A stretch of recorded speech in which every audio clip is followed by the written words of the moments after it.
Behold, the Lamb of God who takes away the sins of the world.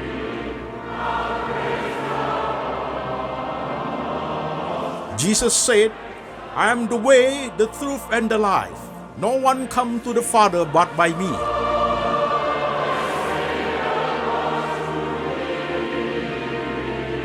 For God so loved this world, so he gave his one and the only Son.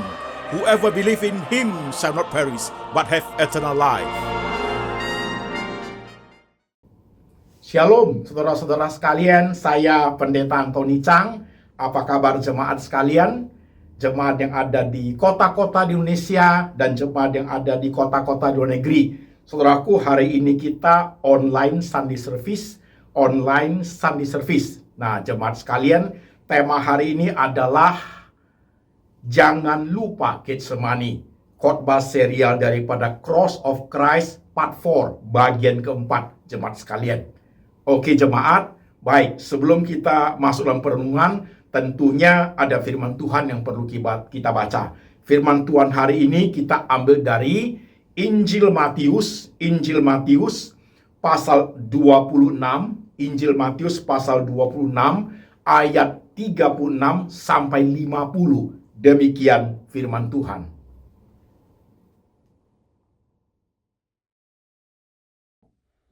Maka sampailah Yesus bersama-sama murid-muridnya ke suatu tempat yang bernama Getsemani. Lalu ia berkata kepada murid-muridnya, duduklah di sini sementara aku pergi ke sana untuk berdoa. Dan ia membawa Petrus dan kedua anak Zebedius sertanya. Maka mulailah ia merasa sedih dan gentar. Lalu katanya kepada mereka, hatiku sangat sedih, seperti mau mati rasanya. Tinggallah di sini dan berjaga-jagalah dengan aku. Maka ia maju sedikit, lalu sujud dan berdoa, katanya, ya Bapakku, jikalau sekiranya mungkin, biarlah cawan ini lalu daripadaku. Tetapi janganlah seperti yang aku kehendaki, melainkan seperti yang engkau kehendaki. Setelah itu, ia kembali kepada murid-muridnya itu dan mendapati mereka sedang tidur.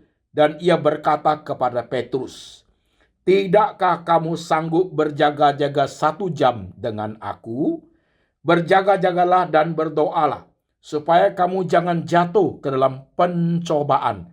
Roh memang penurut, tetapi daging lemah. Lalu ia pergi untuk kedua kalinya dan berdoa, katanya, ya Bapakku, jikalau cawan ini tidak mungkin lalu, kecuali apabila aku meminumnya, jadilah kehendakmu. Dan ketika ia kembali pula, ia mendapati mereka sedang tidur, sebab mata mereka sudah berat. Ia membiarkan mereka di situ, lalu pergi dan berdoa untuk ketiga kalinya, dan mengucapkan doa yang itu juga. Sesudah itu ia datang kepada murid-muridnya dan berkata kepada mereka, tidurlah sekarang dan istirahatlah. Lihat, saatnya sudah tiba bahwa Anak Manusia diserahkan ke tangan orang-orang berdosa. Bangunlah, marilah kita pergi, Dia yang menyerahkan aku sudah dekat. Waktu Yesus masih berbicara, datanglah Yudas, salah seorang dari ke-12 murid itu, dan bersama-sama dia serombongan besar orang yang membawa pedang dan pentung, disuruh oleh imam-imam kepala dan tua-tua bangsa Yahudi. Orang yang menyerahkan dia telah memberitahukan tanda ini kepada mereka. Orang yang aku cium, itulah dia, tangkaplah dia. Dan segera ia maju mendapatkan Yesus dan berkata, salam Rabi, lalu mencium dia. Tetapi Yesus berkata kepadanya, hai teman, untuk itukah engkau datang? Maka majulah mereka memegang Yesus dan menangkapnya. Amin. Jemaat sekalian, firman Tuhan sudah kita baca. Baik jemaat, saya ajak jemaat sekarang, baik jemaat yang ada di rumah ibadahnya, ataupun di dalam kamar, ataupun ibadah bersama keluarga besar, saya mengajak, mari kita tunduk kepala, kita berdoa lebih dahulu. Yuk kita berdoa. Tuhan Yesus, kami sudah membaca firman-Mu, kami sudah mendengar firman-Mu, Roh Tuhan bekerja, menerjemahkan firman itu ke dalam bahasa yang boleh kami mengerti. Pakai hamba-Mu Tuhan untuk menguraikan firman Tuhan dengan cara yang paling sederhana, supaya gampang dimengerti oleh seluruh lapisan jemaat.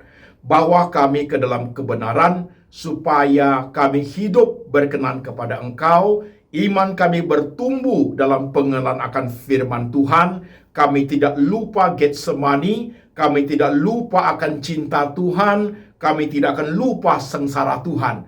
Tolong Tuhan setiap kami, supaya kami boleh mengerti dengan baik. Tuhan berbicara, kami mendengar. Dalam nama Tuhan Yesus, kami berdoa. Amin. Saudara-saudara sekalian, tema hari ini cukup menarik, saudaraku. Temanya adalah jangan lupa Getsemani. Oke, saudaraku. Nah, jemaat sekalian, pelan-pelan ya, step by step. Apa kabar dengan hidup saudara sampai hari ini? Dengan semua pengalaman yang kita alami, saudaraku, yang 3 tahun yang lalu, yang 2 bulan yang lalu, atau baru 2 jam ini yang saudara alami. Baik pengalaman yang membuat engkau tersenyum, atau pengalaman membuat kamu hatimu resah, gelisah, atau membuat hatimu pahit. Apakah semua pengalaman itu tetap menjadi suatu jembatan membawa kita itu lebih kenal, lebih dekat, lebih memahami, dan lebih cinta Tuhan? Kalau seperti itu kerohanian kita, berarti kita sedang growing, rohani kita sedang bertumbuh, saudaraku. Tetapi kalau hanya pengalaman yang menyenangkan saja membawa kita cinta Tuhan, sebaliknya pengalaman yang susah, yang pahit, kemalangan, kehilangan, membuat kita tanda tanya kepada Tuhan. Ada sesuatu yang salah dalam pemahaman kita tentang Tuhan, saudaraku. Oke? Baik jemaat, kita lanjut. Saudara-saudaraku, serial Cross of Christ sudah sampai di seri keempat pada hari ini, saudaraku. Seri pertama, Cross of Christ, kita bahas tentang Yesus Barabas atau Yesus Kristus, saudaraku. Cross of Christ seri kedua, kita bahas temanya tentang salib dan kepekaan rohani. Cross of Christ seri ketiga, kita bahas salib dan penguasaan diri. Nah, sekarang Cross of Christ seri keempat, saudaraku, kita bahas tentang jangan lupa Getsemani, temanya, saudaraku. Oke? Nah, jemaat sekalian perlu perhatikan serial Cross of Christ sampai seri keempat saja, saudaraku. Karena hari-hari menuju kesengsaraan Tuhan Yesus, ini sudah tanggal 10, saudaraku ya. Nanti Jumat ini, tanggal 15 April, saudaraku, kita akan merayakan Jumat Agung, saudaraku. Kita akan merayakan Jumat Agung, mengingat akan kesengsaraan Tuhan, saudaraku. Nah, Jumat Agung ini, Lembaga Anthony Chang Ministry Internasional juga akan khotbah, saudaraku. Jadi ada satu khotbah yang akan disampaikan pada hari Jumat Agung itu, saudaraku. Tema khotbahnya adalah Don't Cry for Me Jerusalem. Artinya, hai putri-putri Yerusalem, jangan tangisi aku. Jadi Jumat Agung nanti, saudaraku, tema dari Lembaga Anthony Chang Ministry Internasional khotbahnya adalah untuk mengingat akan Jumat Agung, Don't Cry for Me Jerusalem, saudaraku. Baik, saudaraku, nah sekarang kita masuk tema ini, tema yang keempat, yaitu jangan lupa Getsemani. Saudara-saudara sekalian, tujuan daripada tema jangan lupa Getsemani, saudaraku, sebenarnya adalah untuk jemaat, saudaraku, yang saya khotbahkan di seri kedua. Masih ingat nggak? Salib dan kepekaan rohani. Saya bagi menjadi 4 model daripada jemaat, saudaraku. Oke? Masih ingat? Model pertama, yang kepekaan kerohanian, saudaraku, adalah jemaat yang setiap kali dia mendengar tentang kesengsaraan Tuhan Yesus, penderitaan Tuhan Yesus, ya, beban berat Tuhan Yesus berdoa di Taman Getsemani, dan juga penyaliban Tuhan, hatinya, imannya sangat touching his mind and his heart. Sangat tersentuh hati dan pikirannya. Dan sampai hari ini, sejak pertama kali dia bertobat, sampai hari ini masih menggebu-gebu hatinya. Setiap kali dia ingat akan kesesaran Tuhan itu, hatinya terharu, penuh dengan keharuan, penuh dengan rasa terima kasih syukur kepada Tuhan. Itu kepekaan rohani tipe yang pertama. Kepekaan rohani tipe yang kedua, saudaraku, adalah orang-orang Kristen yang pada mulanya ketika mengingat akan kesengsaraan Tuhan Yesus, penyaliban Tuhan Yesus, hati dan pikiran sudah juga tersentuh, saudaraku. Tetapi lambat laun, lama-lama menjadi orang Kristen, akhirnya menjadi biasa-biasa saja.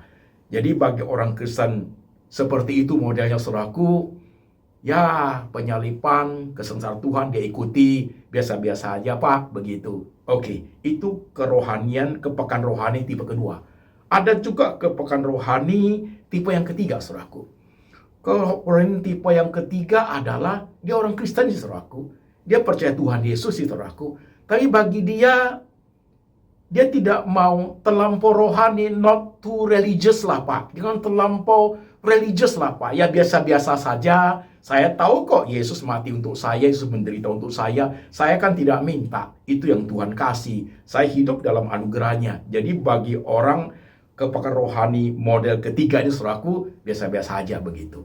Nah, ada model kepekaan rohani yang keempat, saudaraku. Sebenarnya ini termasuk orang yang tidak percaya, saudaraku. Yang model keempat ini loh, saudaraku, dia ngaku Kristen loh. KTP-nya Kristen loh, saudaraku. Bisa saja sejak dari kecil, dari keturunan orang tua juga Kristen, saudaraku. Tapi orang-orang demikian, ketika mengingat akan kesengsaraan Tuhan, ikut Jumat Agung, saudaraku, mengingat baca Alkitab tentang penderitaan Tuhan, bagi orang-orang tersebut sama sekali tidak menyentuh hatinya. Tidak menyentuh hatinya, tidak menyentuh pikiran, sama sekali tidak ada rasa apa-apa. Tidak touching mind, tidak touching heart, saudaraku. Tapi dia Kristen. Nah, orang seperti itu ada, saudaraku.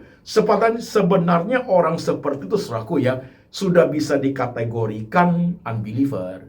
Ya. Cuma dia di KTP-nya Kristen, saudaraku, begitu. Dan sekalipun dari keluarga Kristen, boleh dikatakan orang itu belum born again, belum lahir baru, saudaraku. Tidak ada perasaan apa-apa tentang penderitaan Tuhan, saudaraku. Jadi, khotbah hari ini tujuannya adalah untuk 4 kategori kepekaan rohani itu, saudaraku, supaya bertumbuh, masing-masing bertumbuh dengan baik, saudaraku. Oke? Nah, sekarang kita masuk, jemaat sekalian. Jemaat perhatikan, ketika Tuhan Yesus di perikop yang kita baca, Yesus bergumul di Taman Getsemani. Dia berdoa sampai 3 kali, saudaraku. Ya, murid-murid tertidur, dia berdoa lagi, balik lagi, berdoa lagi, balik lagi, berdoa lagi sampai 3 kali. Bahkan di perikop dikatakan dia sangat sedih, mau mati rasanya, dan dia merasakan tekanan pergumulan yang sangat berat, saudaraku, karena sebentar lagi dia akan menuju kepada kayu salib, saudaraku. Begitu ya. Nah, saudara sekalian, saya mau, saudaraku, di khotbah ini, jemaat, saya pakai istilah ya, saya ingin setiap kita, termasuk saya itu, berdiri di sepatu Tuhan, saudaraku. Berdiri di sepatu Tuhan artinya ikut memahami, ikut simpati, ikut empati, memahami pergumulan Tuhan menuju hari H penyaliban Tuhan. Saya mau itu, saudaraku. Oke? Saya akan memberikan 3 ilustrasi. Paling tidak 3 ilustrasi membawa kita coba memahami pergumulan Tuhan di Taman Getsemani, saudaraku. Oke? Ilustrasi pertama, saudaraku. Maria, ibunya Tuhan Yesus. Jadi, saudaraku, Maria, saudara, ketika dia membaca Taurat Tuhan sebelum dia mengandung Tuhan Yesus, Maria itu dia tahu loh, bahwa dia akan mengandung dan melahirkan juru selamat, saudaraku. Nah, ketika dikonfirmasi oleh malaikat, dia mengatakan, sesungguhnya aku ini adalah hamba Tuhan. Jadilah menurut kehendakmu, kan demikian. Jadi ketika Maria itu sesudah melahirkan Tuhan Yesus, saudaraku, waktu dia gendong bayi itu cakep banget, sehat banget, saudaraku. Dalam pikiran Maria, saudara sekalian, dalam pikiran Maria, Dia ketika melihat anak yang kecil ini, dia tahu bagaimana ujung hidup anak itu loh saudaraku. Jadi sambil gendong anak itu begitu baik, begitu sehat saudaraku, pikiran Maria sudah sampai ke salib saudaraku.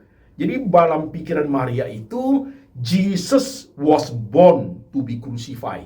Yesus dilahirkan untuk disalibkan. Itu Maria saudaraku. Jadi Maria itu coba memahami Yesus dari pertama kali dia menggendong Yesus saudaraku. Secara perlahan tapi pasti Yesus tambah besar, dia melihat kenyataan itu terjadi saudaraku begitu. Apa yang dia khawatirkan terjadi saudaraku, sampai Maria menangis di bawah salib, dia melihat itu. Nah, itu ilustrasi yang pertama saudaraku. Dari segi Maria, kita coba memahami, turut merasakan pergumulan beratnya Tuhan Yesus. Tetapi ilustrasi ini tetap saja tidak bisa 100%. Karena Maria itu bukan Yesus, saudaraku. Oke? Ilustrasi kedua, saudara sekalian. Ilustrasi kedua, kita pakai lebih praktikal. Sekarang lagi perang ya, Rusia dengan Ukraina, saudaraku. Tentara Rusia maupun tentara Ukraina yang akan pergi berperang, katakan mereka akan pergi berperang besok pagi, saudaraku. Gimana pergumulan tentara itu? Di rumahnya, bersama keluarganya, istri dan anak-anaknya. Anak-anaknya masih kecil. Ya. Dia bergumul berat tentara itu, saudaraku. Karena akan pergi perang, gak tahu mati atau hidup, saudaraku. Bisa aja pulang hidup atau mati di sana, saudaraku. Kan bisa begitu. Apalagi dia mendengar berita, beberapa temannya sudah mati di situ, saudaraku. Jadi pergumulan tentara itu berat pergumulannya. Karena dia akan menuju hari H besok, akan pergi berperang dan tidak tahu mati atau hidup, saudaraku. Kan begitu. Jadi beratnya pergumulan tentara itu. Ilustrasi ini pun tidak bisa 100% pas dengan pergumulan Yesus di Taman Getsemani. Karena tentara ini pergumulannya hidup atau mati, masih belum tahu. Tapi Yesus pergumulan sudah tahu, pasti mati di atas kayu salib, saudaraku. Oke? Itu ilustrasi yang kedua. Sekarang ilustrasi ketiga, saudaraku. Saya sengaja buat banyak ilustrasi supaya jemaat bisa coba memahami dengan baik. Oke, jemaat? Ilustrasi ketiga. Jemaat perhatikan hidup masing-masing. Ada nggak di antara jemaat termasuk saya yang mengalami masa-masa yang berat, yang sulit itu, katakan akan mengalami operasi besar, saudaraku. Saya alami itu, saudaraku. Saya alami itu.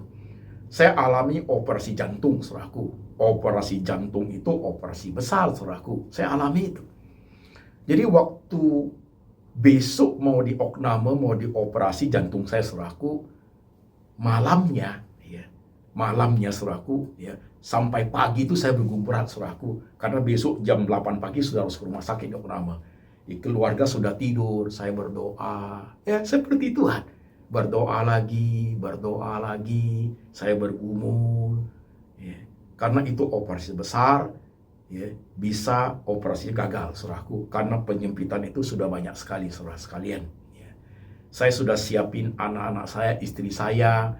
Kalau apa-apa terjadi dengan saya, harus bagaimana, apa yang harus dilakukan. Saya sudah siapin semua, saudaraku. Saya sudah kirim pesan kepada jemaat yang dekat dengan saya. Saya beritahukan kalau suatu terjadi sama saya, say sorry kalau ada sesuatu yang melukai hati jemaat, ada suatu janji yang tidak bisa saya penuhi, begitu saudaraku. Malam itu sampai pagi saya bergumul berat sekali, karena saya akan melewati pisau operasi, saudaraku. Ya. Satu lagi, operasi mata juga sama. Karena mata waktu dioperasi, mata sebelah kanan sudah buta, tinggal mata kiri, saudaraku. Mata kiri ini juga bisa fatal, kalau fatal buta total. Saya juga udah siapin semua. Saya kasih tahu istri saya kalau saya operasi matanya gagal, yuk tuntun saya pulang dari Singapura ke Indonesia karena saya tidak bisa jalan lagi, tidak bisa lihat begitu. Bisa jalan tapi nggak tahu lagi karena kan buta. Saya siapin semua, saudaraku. Jadi dua peristiwa saya alami menuju hari-harinya, saudaraku, berat sekali. Kalau operasi jantung nggak sukses bagaimana? Kalau operasi mata nggak sukses bagaimana? Rasanya jam-jam yang akan dilewati itu berat sekali. Terasa seperti tidak bisa lihat anak-anak lagi kalau buta. Kalau operasi jantung gagal, saya tidak bisa lihat anak istri saya lagi, saya harus tinggalkan dunia ini. Pergumulannya berat, saudaraku. Namun pergumulan seperti ini pun belum bisa 100% pas sama seperti Tuhan Yesus. Karena saya punya belum tentu gagal. Tapi Tuhan Yesus punya sudah pasti disalib, saudaraku. Jadi ilustrasi ini mencoba untuk memahami Tuhan, memahami pergumulan Tuhan, coba mengerti perasaan Tuhan, saudaraku. Oke? Saudara bisa menyimak nggak apa yang saya mau? Karena ini baru membawa pelan-pelan untuk jemaat bisa mengerti khotbah ini, saudaraku. Oke? Sekarang kita bertanya, jemaat sekalian. Mengapa Tuhan Yesus di Taman Getsemani itu bergumul begitu berat, saudaraku ya? Mengapa ya? Sampai sedih sekali Tuhannya. Sampai mau mati rasanya. Bahkan di Injil yang lain dikatakan peluhnya seperti menetes seperti darah, saudaraku. Begitu, saudaraku. Kenapa Tuhan ya mau lewati masa yang begitu sulit itu? Apa sih yang menyebabkan Tuhan itu begitu sedih dan mau mati rasanya di ayat yang kita baca, saudaraku? Kenapa? Kan kita tahu, saudaraku, Yesus itu adalah Tuhan. Kalau Yesus itu, saudaraku, seperti di perjanjian lama, maka berfirmanlah Tuhan, jadilah bumi, bumi jadilah, saudaraku. Juga bisa Tuhan penuh kuasa berfirman, bertobatlah manusia, manusia bertobat, saudaraku. Bisa, karena Tuhan Maha Kuasa. Tapi yang menjadi pertanyaan kita Taman Getsemani itu, mengapa Tuhan pergumulannya menjadi begitu berat ya, saudaraku ya? Saudara pernah kepikir seperti itu nggak, saudaraku? Nah, ini menjadi center daripada khotbah hari ini, saudara sekalian. Yesus adalah Tuhan sekaligus manusia. Ini kuncinya, keynote-nya untuk kita mengerti khotbah ini, saudaraku. Yesus adalah Tuhan sekaligus manusia. Pergumulan Taman Getsemani itu begitu berat, saudaraku, karena Tuhan itu datang menjadi manusia, saudaraku. Tuhan itu tidak menggunakan keilahiannya. Tuhan itu menggunakan kemanusiaannya, saudaraku, seperti kita. Nah, penjelasan bahasa biasanya adalah ketika Tuhan Yesus ditusuk, ketika Tuhan Yesus disiksa, Tuhan Yesus dikasih mahkota duri, Tuhan Yesus dipukul berdarah, saudaraku, sakitnya itu sama persis seperti kita alami, saudaraku, begitu. Sama. Saudara jangan pernah berpikir, Yesus kan Tuhan, Pak. Jadi kalau dipukul darahnya memang berdarah, sakit sekali. Tapi dalamnya kan enggak. Kan dia Tuhan. Keliru, saudaraku. Yesus itu 100% benar-benar manusia. Darah dan daging sama seperti kita. Jadi apa yang kita rasa sakit itu Tuhan rasanya sama. Tidak ada beda sedikit pun, saudaraku. Yesus tidak menggunakan keilahiannya. Tapi kemanusiaannya tampil untuk mati dan kayu salib. Itu sangat menderita, saudaraku. Ya. Kalau Yesus menggunakan keilahiannya, tidak bisa mati, saudaraku. Tidak bisa mati. Allah itu tidak bisa mati, saudaraku. Justru Tuhan menggunakan kemanusiaannya, dia bisa dimatikan di atas kayu salib. Dan karena Tuhan itu keilahiannya ada, dia adalah Allah, maka dia bisa bangkit dari antara orang mati. Karena dia manusia, benar-benar manusia, bisa dimatikan. Karena dia benar-benar Allah, dia bisa bangkit dari antara orang mati. Ini inti dari ajaran Kristen yang paling fundamental, saudaraku. Jadi ketika di Taman Getsemani itu, Tuhan bergumul berat, saudaraku, dari sisi kemanusiaannya. Tuhan tidak memakai keilahiannya. Jadi apa yang Tuhan alami, benar-benar alami, saudaraku. Sakitnya sampai masuk ke tulang sesakit itu seperti kita, saudaraku. Jadi pergumulannya berat sekali, saudaraku. Nah, sekarang saya mulai masuk ke hati jemaat. Kau bisa paham Tuhan? Kau bisa mengerti Tuhan? Kau bisa coba berdiri sepatu Tuhan? Karena hari hanya sudah tiba. Sudah saatnya anak manusia akan diserahkan, ditangkap, disalibkan, saudaraku. Nah, penyaliban yang kita khotbahkan beberapa minggu lalu, siksaannya apa, saudara udah ngerti? Coba alami Tuhan dari bagian seperti itu. Tuhan sengaja tidak menggunakan keilahiannya. Keilahiannya pasif, kemanusiaan yang tampil untuk rela disiksa, dihina, diejek, dipaku, saudaraku. maka pergumulan Tuhan itu menjadi berat sekali. Saudara paham ini, saudaraku? Nah, ini yang saya mau. Khotbah hari ini, saya mau saudara mengerti seperti itu, saudaraku. Nah, kalau sudah kita bisa mengerti seperti itu, baru rohanimu bisa hidup, saudara sekalian. Jadi dari perjalanan menuju hari-hari menuju kesenangan Tuhan itu, dari pertama kali dari Taman Getsemani sampai penganiayaan kepada Tuhan, sampai dipaku, sampai mati Tuhan, saudara bisa ikut merasakan dalam hati saudara. Walaupun you tidak bisa turut merasakan 100%. Tapi aku mau hatimu dan hatiku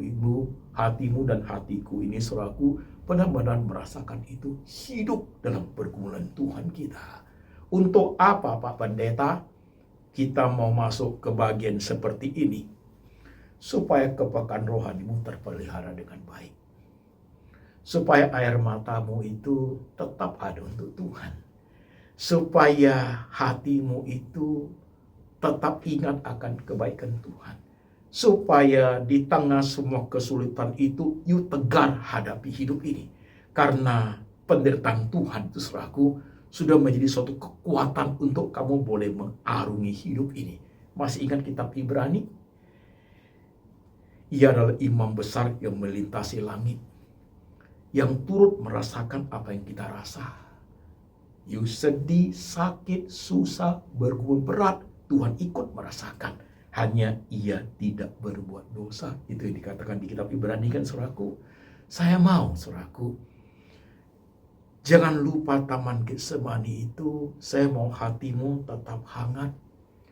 Cintamu kepada Tuhan tetap hangat. Kita tidak boleh lupa cinta Tuhan. Kita tidak boleh lupa sengsara Tuhan.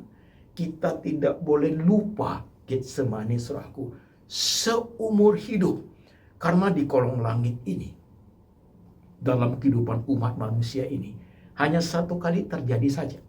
Ada satu Tuhan yang namanya Tuhan Yesus pernah hidup di bumi ini, berdoa Taman Getsemani dengan begitu berat perdoaannya, pergumulannya adalah demi untuk saudara dan saya, saudaraku. Demi untuk saudara dan saya. Saudara mengerti sampai poin ini, khotbah ini, saudaraku?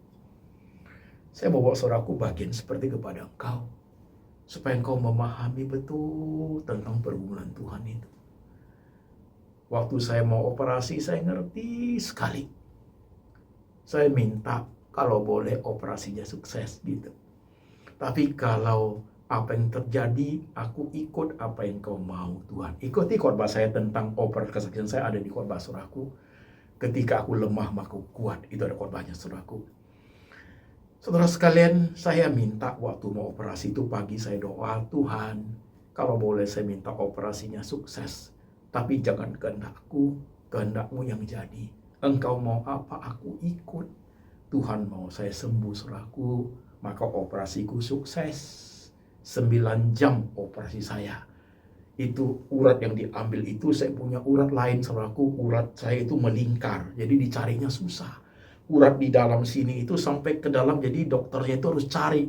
Dia masuk ke dalam lemak, saudaraku, susah sekali. 9 jam saya operasinya. Tuhan tidak mau saya mati.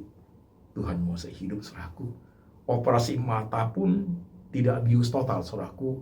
Hanya sedikit biusan saja, saya tetap dalam keadaan sadar, mata itu disuntik, dioperasi, saudaraku. Begitu. Dan saya tidak buta, saudara sekalian. Menuju hari-hari itu pergumulan saya berat sekali. Dan waktu sampainya hari ini ternyata saya sehat, saudaraku. Cintaku kepada Tuhan, mengerti kesengsaraan Tuhan, mengerti Taman Getsemani, mengerti cintanya Tuhan, memahami penderitaan Tuhan. Aku ingin semua itu ada dalam hidupku, saudaraku. Saya ingin sekali mengerti sampai sedetail tentang Tuhan, saudara sekalian. Aku ingin mengalami dia. Aku ingin mengalami dia dalam hidupku sekian lama. Aku ingin terus mengalami Tuhan dalam hidupku.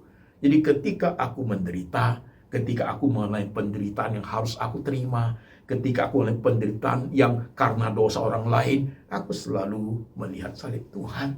Aku selalu melihat Tuhan dalam keadaan seperti, what should I do?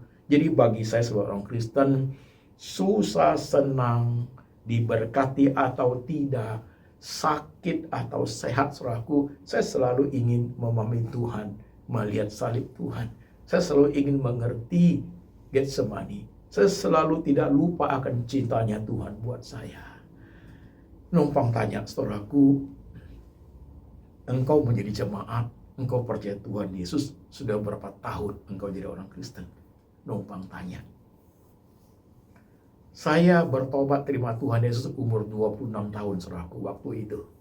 Ketika zaman saya mengalami depresi, mau lompat bunuh diri, saya tidak mati, saudaraku, Tuhan tolong. Saya percaya Tuhan Yesus di rumah sakit jiwa, saudaraku, karena pada saat itu saya sakit jiwa.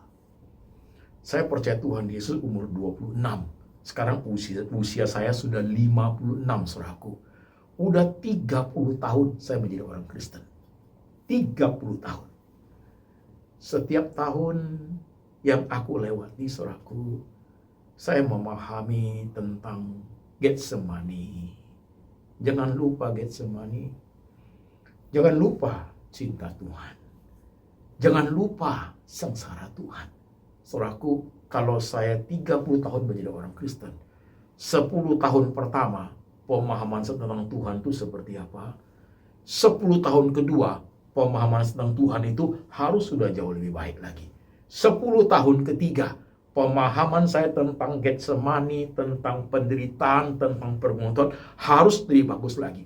Dengan bertambahnya usia, dengan bertambah lamanya bergaul dengan Tuhan, pemahaman tentang Tuhan itu harus bertumbuh. Kerohanian itu harus terus bertumbuh, walaupun fisik ini makin lama pasti makin menurun, dia saudaraku. Jemaat, dengarin firman hari ini untuk pahami pelan-pelan, jemaat, ya. Sudah berapa tahun engkau jadi orang Kristen? Sejak pertama kali engkau bertobat sampai hari ini, adakah pertumbuhan rohani yang baik dalam pemahamanmu tentang Tuhan? Atau biasa-biasa aja, Pak? Ya begitulah, Pak. Atau engkau hanya fokus untuk hidup hanya masalah duniawi? Tuhan menjadi sesuatu pelengkap dalam hidupmu, jemaat sekalian. Hari ini simpel sekali sebenarnya, tapi membawa kepada saudara, membawa hatimu, membawa jiwamu, membawa emosimu, membawa pikiranmu untuk memahami Getsemani, supaya kita benar-benar mengerti sebenarnya apa sih tujuan kita hidup sebagai orang Kristen. Memahami pengorbanan Tuhan yang sesungguh-sungguhnya, jemaat sekalian. Saya memang khawatir. Saya khawatir jemaat di tengah zaman yang begini ini, ya. Jemaat sudah luntur, saya khawatir. Jemaat kalau baca Alkitab hanya buka mana berkat, itu saja dipahami. Dan tuntutan berkat pun sebenarnya tidak reasonable, tidak beralasan, saudaraku. Kalau memahami Getsemani dengan baik, memahami penderitaan Tuhan dengan baik, memahami cinta Tuhan dengan baik, yang sudah korban segala-galanya, saudaraku, apa sih yang Tuhan tidak beri kepada kita? Apa sih? Apa sih yang Tuhan yang tidak beri kepada kita? Apa sih yang Tuhan tidak perhatikan dalam hidup kita, saudaraku? Yang paling baik, yang paling hebat, yang paling penting sudah Tuhan berikan semua. Bahkan keilahiannya dia tidak pakai. Dia pakai kemanusiaannya untuk benar-benar sakit, benar-benar sedih, benar-benar mau mati rasanya untuk mengalami di atas kayu salib itu, saudaraku, supaya kita benar-benar memahami Tuhan. Apa sih yang Tuhan tidak pernah kasih sama kita? Apa sih yang Tuhan tidak kasih sama kita? Jikalau sebagai orang Kristen mengerti sampai puan, saudaraku, engkau menuntut Tuhan terus, saudaraku, kita menjadi malu sebagai orang Kristen. Sorry to say, kalau khotbah hari ini akan masuk ke bagian yang doamu selama ini belum kamu dapat, keinginanmu belum kamu dapat. Engkau tidak perlu marah sama Tuhan, ya. Gak perlu, ya. Gak perlu uding-udingan sama Tuhan, ya. Apa yang kamu ingini hari ini belum kamu terima, belum kamu dapat. Kamu tidak usah klaim Tuhan, ya. Jalanin aja, saudaraku. Yang terbaik pasti Tuhan kasih. Mungkin Tuhan tidak kasih apa yang engkau mau. Tuhan kasih yang lain, yang jauh lebih bagus, yang Tuhan ingin kamu miliki. Oke? Saya mau khotbah ini, saudaraku, berhenti sampai di sini. Karena tanggal 15 April, kita akan sampai ke puncak puncaknya Jumat Agung saudaraku yang temanya Don't cry for me Jerusalem. Hai putri-putri Yerusalem, jangan tangisi aku, tapi tangisilah dirimu sendiri. Jemaat sekalian, mari jemaat tersayang yang disayang Tuhan, yang Tuhan korban segala-galanya untuk engkau, yang Tuhan rela datang ke dunia ini, tinggalkan semua keagungannya, supaya bisa dihina, supaya bisa diejek, supaya bisa dipukul, supaya bisa dimatikan, supaya bisa diolok-olok orang, supaya bisa ditertawain orang di atas kayu salib, supaya bisa ditertawain oleh orang-orang di atas kayu salib. Semua ia lakukan itu adalah untuk engkau dan saya, saudaraku, untuk engkau dan saya, jemaat sekalian. Mari jemaat kita tunduk kepala, kita berdoa sebentar. Jemaat yang disayang Tuhan, hari ini firman sudah sampai kepada engkau. Kita sudah 4 seri tentang Cross of Christ. Untuk seri terakhir ini, coba engkau lihat dirimu sendiri, jemaat yang disayang Tuhan. Bagaimana engkau memahami Getsemani, pergumulan Tuhan, kesengsaraan, pergumulan berat menuju hari H Tuhan Yesus di atas kayu salib. Coba mau telusuri, berdiri di sepatu Tuhan. Coba engkau pahami Tuhan dengan sedalam-dalamnya, semampu engkau. Jangan lupa Getsemani. Jangan lupa sengsaranya. Jangan lupa cinta Tuhan. Sekalipun engkau dan saya harus hidup susah di bumi ini. Sekalipun engkau dan saya harus hidup banyak hal yang kurang di bumi ini. Sekalipun banyak yang kamu kejar tidak tercapai apa yang kamu ingini. Tapi itu tidak boleh melunturkan cintamu kepada Tuhan. Tidak boleh engkau menjadi lupa akan Getsemani. Tidak boleh menjadikan engkau lupa akan cintanya Tuhan. Jemaat, tunduk kepala sebentar. Telusuri hatimu sendiri. Masih hangatkah cintamu kepada Tuhan sampai hari ini? Masih ingatkah engkau akan Getsemani di mana Tuhan Yesus berdoa? Masih sayangkah engkau kepada Tuhan? Coba lihat dirimu masing-masing. Kau lihat sendiri hatimu. Kau tak bisa membohongi dirimu sendiri. Masih cintakah engkau kepada Tuhan? Masih menggebu-gebukah hatimu kepada Tuhan Yesus? Kau lihat dirimu sendiri. Kau doa sendiri. Kalau engkau orang Kristen yang tahu sekali engkau hari ini menjadi anak Tuhan karena Yesus Kristus, kebaikannya, cintanya, pengorbanannya. Dari pertama kali engkau bertobat sampai hari ini hatimu masih menggebu-gebu. Terpujilah Tuhan, pelihara itu dengan baik. Kalau hari ini engkau adalah jemaat yang dulu menggebu-gebu, hari ini menjadi suam-suam kuku, engkau minta sama Tuhan, engkau diteguhkan, diperbarui imanmu. Cintamu yang mula-mula itu Tuhan segarkan kembali. Kalau engkau adalah jemaat yang sudah tidak peduli, yang sudah merasa tidak penting, hari ini engkau bertobat, minta Tuhan segarkan jiwamu, minta roh Tuhan hidupkan kembali kerohanianmu untuk mengerti Getsemani dengan baik. Dan jikalau engkau adalah orang-orang yang ngaku Kristen, orang-orang yang belum percaya tentang Yesus, bagi engkau tidak ada rasa apa-apa, hambar, hari ini engkau bertobat. Terima Tuhan sebagai juru selamat, karena Tuhan sayang engkau. Tuhan baik kepada engkau. Sebelum engkau mencintai Dia, Dia sudah mencintai engkau, saudaraku. Berdoa masing-masing. Lihat diri masing-masing. Konsentrasi. Nyatakan cintamu kepada Tuhan.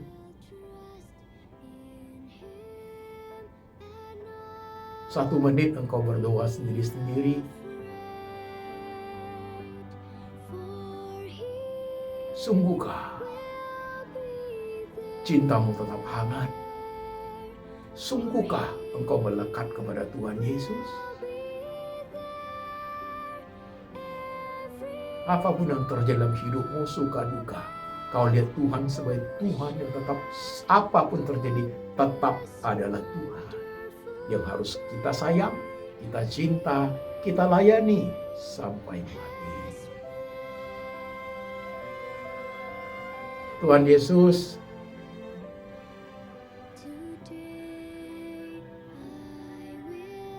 tanggal 15 April ini kami akan ingat kesengsaraanmu. Jumat Agung, Tuhan dipaku di atas kayu salib. Ajar kami untuk mengerti dengan baik, Tuhan, bahwa kami sebagai anak-anak Tuhan boleh memahami cintamu, penderitaan-Mu, kebaikan-Mu untuk setiap kami orang berdosa. Tuhan, bawa kami kepada salib-Mu untuk mengerti segala mungkin, supaya kami menjadi orang Kristen yang berkenan dan melayani Tuhan seumur hidup kami. Cinta kami tidak luntur. Pemahaman tentang Tuhan dalam hidup kami tiap hari bertumbuh dengan baik. Hamba berdoa untuk setiap jemaat yang mendengar firman hari ini. Tuhan, letakkan tangan-Mu di hati mereka. Letakkan tangan-Mu di pikiran mereka. Teguhkan iman jemaat untuk sungguh-sungguh mengasihi Engkau seumur hidup. Apapun peristiwa yang harus dihadapi, apapun pergumulan harus dialami, Tuhan adalah segala-galanya. Kasih dari Allah Bapa dari surga turun atas jemaat. Tuhan Yesus, gembala yang baik, pasti memelihara setiap umatnya. Dan Tuhan Roh Kudus selalu mengingatkan kami dengan kitab suci, mengajar kami tekun dalam Tuhan, hidup selama-lamanya, sampai suatu hari Tuhan datang kembali menjemput kami setiap orang percaya. Dalam nama Tuhan Yesus, hamba berdoa. Amin.